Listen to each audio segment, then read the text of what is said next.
We are in Psalm 64. We're cooking right along here in Psalm. I mean, it seems like it's taking a while, but hey, we're almost halfway there. So we see in Psalm 64, David is once again in some sort of trouble. It's impossible to know which event has triggered this psalm, and it's not a very long psalm. It's fairly short. But he opens, and some of the, like your study, has different translations for certain words, but we see where he says, "Hear my voice, O God." And my meditation is what your notes will say, that some would be translated in my prayer. Mine says complaint. In my complaint, yeah. The David Guzik, who wrote this, he said that in the original Hebrew, it would be meditation or prayer or silent prayer. And so it's kind of that question of hear my voice, O God, in my quiet prayer, which is either that his prayer was out loud or that God hears our voice even though it may not be out loud. We this morning we talked about does Satan know our thoughts? No, he doesn't, but he definitely plays in our minds. But he doesn't know our thoughts. However, God knows the heart. Now, can God answer prayer unspoken? Absolutely. Is it important to use your voice? Yes, it is important to use your voice and to say out loud. But even the things that are said in silence, God still hears. There are, I believe that to confess that you have, that you're asking God into your heart, I believe that Romans is very clear on that with your mouth you must confess. There is a reason why all of our military folks, before they are able to become members of the Army, Air Force, Marines, Navy, that they have to stand and pledge allegiance out loud with their voice to the nation and flag that they were about to defend. There's something with that. When we have law enforcement police officers and they come into work, we give them an oath of office. They raise their right hand and we swear them in. It's not something they're allowed to do silently. It has to be made out loud, audibly. But here I think David is also saying, hear my voice, even though I'm not using my voice. It's my inward prayer. Even if it is his actual voice, I do believe that God hears both our spoken voice and our silent prayer. This is not the first time we've heard David say, hear me, turn your ear toward me, incline your ear to me, O God. We've also seen Isaiah said a lot of time that we need to incline our ear to him and listen. But he is saying, hear my voice, O God, in my meditation, my prayer, my complaint. Now, what is his complaint? His complaint is that once again people are speaking against him. Now, this isn't just gossip about, can you believe the shoes David's wearing? That's not what he's dealing with. He is dealing with people who are trying to usurp his throne, who are trying to negate his legitimacy to the throne. They are trying to literally seek his life at different times. And so it's not just people talking ill about him. I guess the young people still call it talking smack. But it's more than that. They're coming after him. They're attacking him. And he says, hear my voice, O God, in my prayer, my complaint. What is my complaint? That you would preserve my life from fear of the enemy. Now we can read through that and read real quickly and go, yeah, that sounds cool. But I want us to really hone in on that for a moment. He did not say preserve my life from my enemy. Isn't that interesting? I know that I have to face my enemy. Now, what is our enemy? Ephesians 6 is very clear. It's not flesh and blood. Principalities, powers, rulers of darkness. Those are my enemies. And have I been afraid of those enemies? Yes. But here, David would say to us in 2022 is, don't save my life from those enemies. Save me from the fear. And that fear is more than, I think that fear is a natural thing. Anybody ever experienced fear and it saved you? Maybe you were on too high a ledge and you went, ooh, and it was a good fear. Fear in and of itself is not a horrible thing. Sometimes fear saves us. The actual translation to this word would be dread. I dread the enemy and what they are capable of, what they can do. There are times I think that with the natural life that we live, the doctor says cancer. Well, how far will I allow my mind to go on this path of dread? How far? Depends on what your experience with it is. Sure. And that's where I think that David rightly says, I don't want to be afraid of the enemy. Preserve me from the very fear, the dread of it, that I would confidently face the enemy. Otherwise, he would have just said, preserve my life from the enemy. But I dread it. Here we see that David is not talking about Satan and his minions. He is talking about flesh and bone, real people. And they have caused him dread. We know that we are dealing with and facing spiritual warfare. And they are a real enemy. But I don't want to fear them. God, protect me and keep me from the fear of them. That I can face them boldly, because it's not just me. It's not just Robert that faces them. But it's you. So why are we afraid? So preserve my life. Hide me from the secret plots of the wicked. And that hide would be a better word, would be even cover me from their secret plots. They devise ways. And truly, if you think about the enemy that we deal with today, these principalities, these rulers of darkness. In fact, we're going to talk about the very deep well in which man contrives wicked thoughts. Is there anything new under the sun?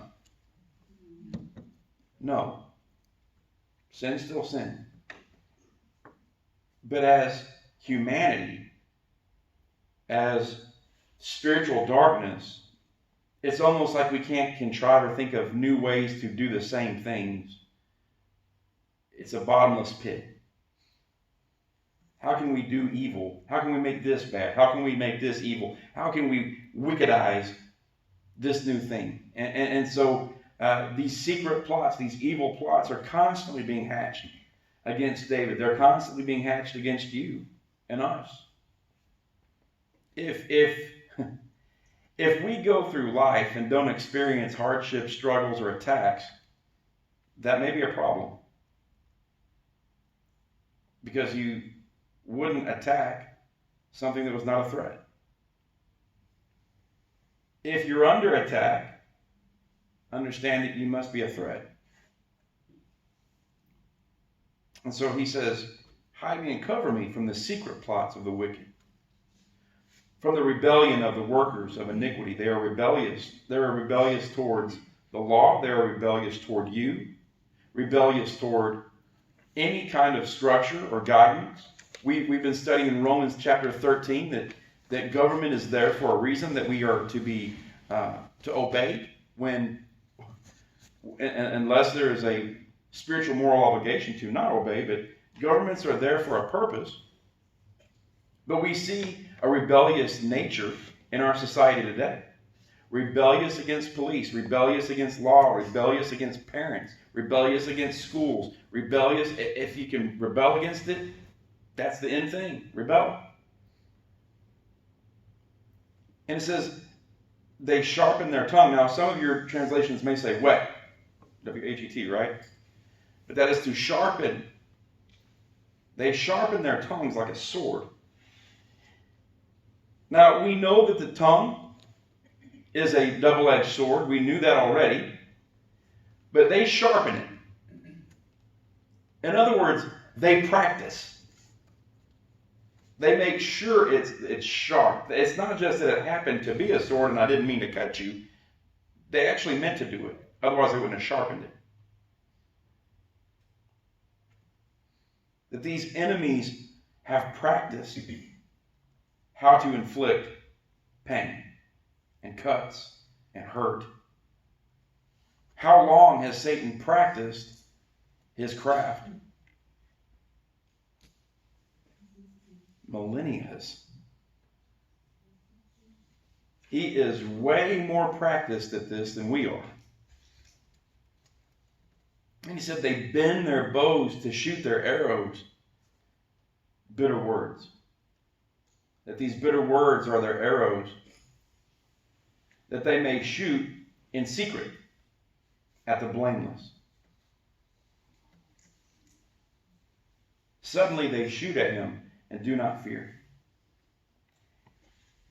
The writer, David Guzik, says you almost get the idea of the sniper that shoots from an elevated and covered position. You don't know where it's coming from, and here's the attack. And I'll tell you, in my own life, and maybe in yours, have you ever felt the spiritual attack and it didn't come from where you thought it was going to come from?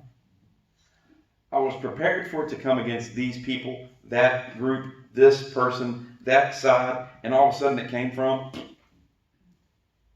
and maybe it was family, maybe it was your best friend, maybe it was, what? I didn't even set up a defense over there. You were in the circle. Why? I wasn't even prepared for that defense. They fire these arrows of bitter words in secret from a hiding place. They won't come out. And I think that David understood this. David was a man of war. And he said, if you just put a man in front of me, I'll fight him. But these I can't fight because it's anonymous. I don't know where they're coming from, but I know that they're bitter words being spoken. And we live in that anonymous society even more today. Go online, see some of the posts people put. Why do they put them on there like that? Because they can do it anonymously.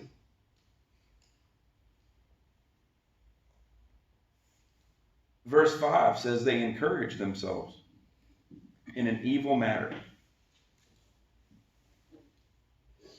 They encourage themselves.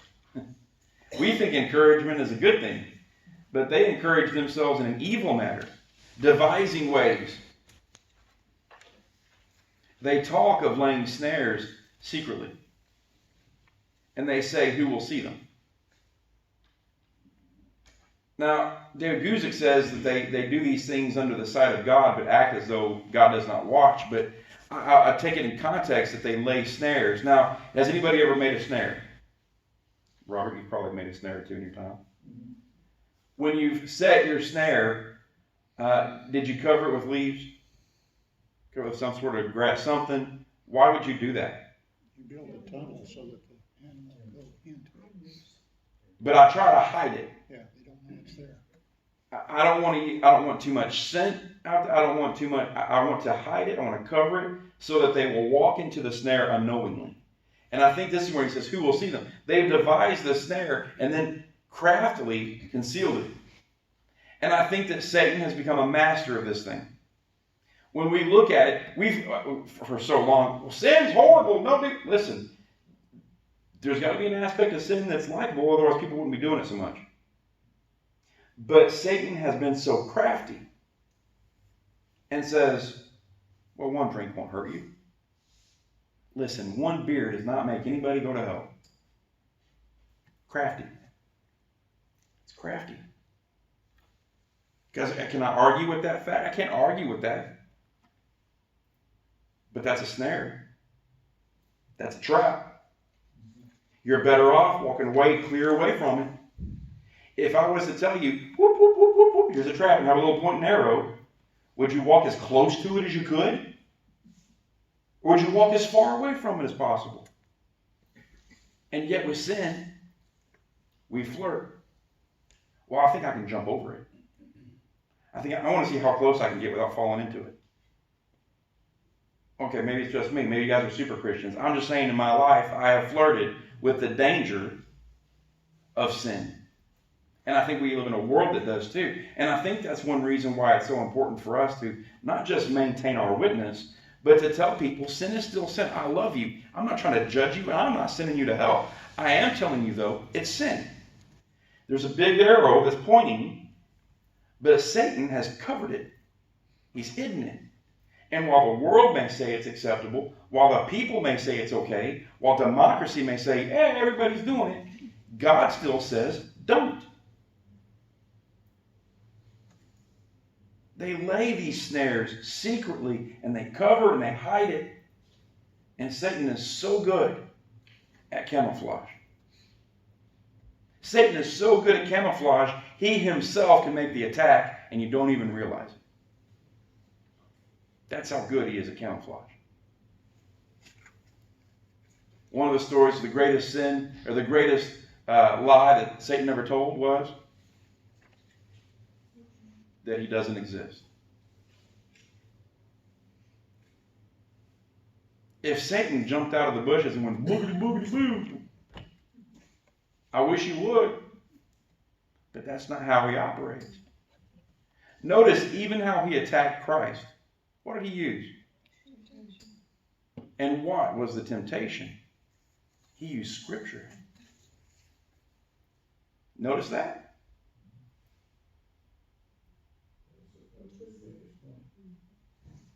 It's Scripture. It must be true. And I think that we as churches are accountable not just for teaching the Word, but teaching it appropriately and correctly, because there are churches that are traps. Because that's what he used. Well, I'm pretty sure I've heard that before. I think that's in the Bible. It must be true. Yeah. And we lap it up, and he is so crafty at his camouflage. And he says, who will see them? What does it matter anyway? Now imagine yourself in the perspective of Satan or a demon. What would be your thought? Who cares? Is Satan afraid of you? He may be afraid of what you can do to his kingdom, but he's not afraid of you. You can't kill him. Fact? So why would Satan be afraid of Yolanda? He's not. He's afraid of what Yolanda can do to his kingdom, but he's not afraid of Yolanda. And so he says, who sees me? Who cares? Oh, God sees me? Well, I think they've already established that they have an issue with that anyway. And so they devise iniquities, is what David says. They invent new ways to commit the same sin. The internet. I was there when it was created. I don't know how it was. I don't know who invented it, but I remember in high school going to the U of A to a computer lab, and all of us in the room at FBLA, and we were able to send messages. You got it over there? And you had to put in weird codes and stuff to get it. And remember? You remember? And what? How did that send through the air? How crazy is it? And now look at it. If my phone, here's the other one. You remember when you used to have to look something up and wait 15 minutes for it to load? Now, if it takes more than 10 seconds, I'm ready to throw my phone against the wall. Right? I'm just being real. We have gotten to a feed me now society like we've never been in before. And how long did it take for this wonderful, because truly, it's wonderful technology. It is life-changing technology. It really, truly is. But how long did it take for Satan to get a claw in that? Or in your news, or in your television, or in your radio? And if he can get himself in your technology, I can get myself in your brain, I can get it in your eyes, I can get it in your ears. And that's exactly where he wants to be anyway. They devise iniquities. Now, God said there's nothing new under the sun. It's the same sin. They're just inventing new ways to do it. They say we have perfected a shrewd scheme. Both the inward thought and the heart of man are deep. Now, he is saying this against man. We're saying this against the spiritual realm. Now, it's not like deep thoughts, like, that's really deep. He's saying that it is a bottomless pit. They can reach down that bottomless pit and pull up a new way to sin. Here's another new way to sin. We can invent new ways to sin. And that's the problem with sin. This is the problem with drugs, alcohol, sex, is it takes more and more twisted to give you the same feeling. Now it's perversion. Now it goes farther than it went before, because I crave that first. And so I have to find new ways. This is what he says is the inward thoughts of man, the hearts of man it's a bottomless pit that they can just continually reach out and find a new way to sin. Verse 7 says, but God shall shoot at them with one arrow. Just one. Suddenly they shall be wounded. See, they wait and suddenly attack. They do it from a hiding place, but God will shoot at them suddenly, and they shall be wounded. And so he will make them stumble over their own tongue, fall into their own traps, into their own snares, cut themselves with their own sword. And all who see them shall flee away.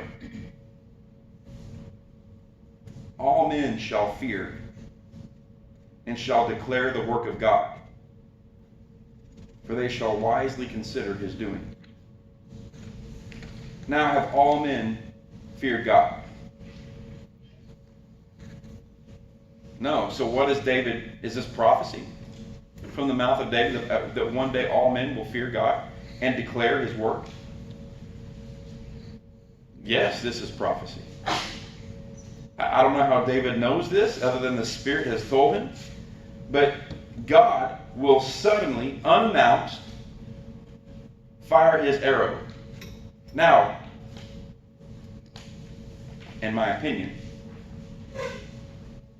there's a reason why it's one arrow and not arrows. I believe Jesus is that arrow.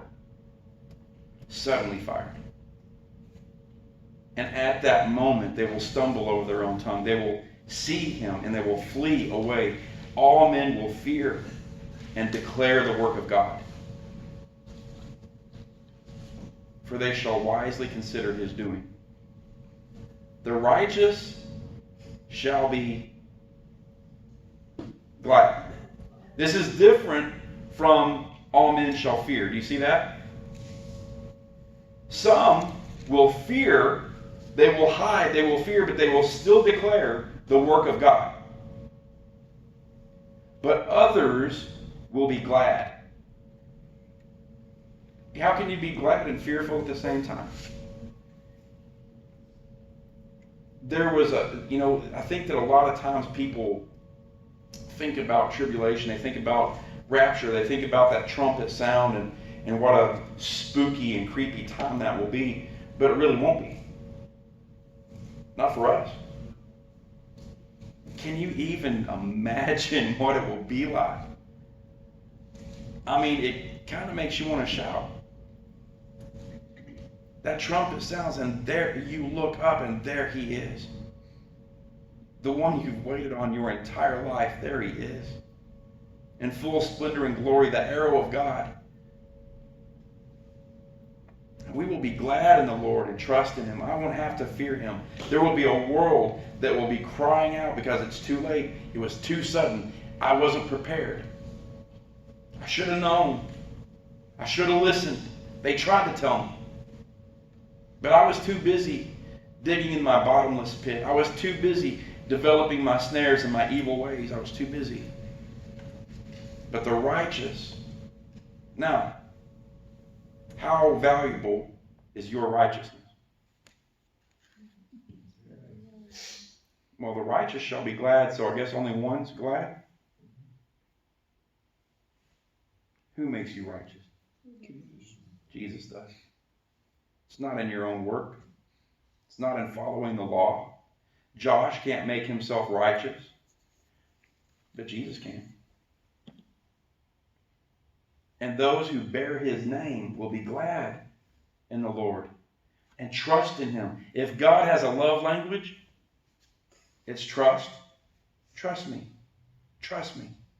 Trust me. I've got this.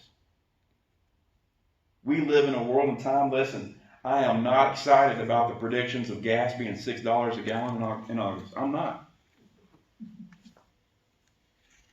Well, it's going to make getting to church a little bit more difficult. Trust me, trust me, trust me. I've got this. Well, but have you seen the prices of food? Trust me, trust me, trust me. I've got this. But God, there's a lot of, look at the very beginning. Face the enemy, but deliver me from the fear of the enemy. I don't have to be afraid. And so, it says, and the upright in heart shall glory. I like this. It's a very short song. And again, I see where really the only request that David made of God was to hear and preserve and hide, cover me, because of the enemy. We are at war. We are in our battles. But we don't have to be afraid of him. Don't fear the enemy. That's what David is saying. Any comments on 64 before we close on that one?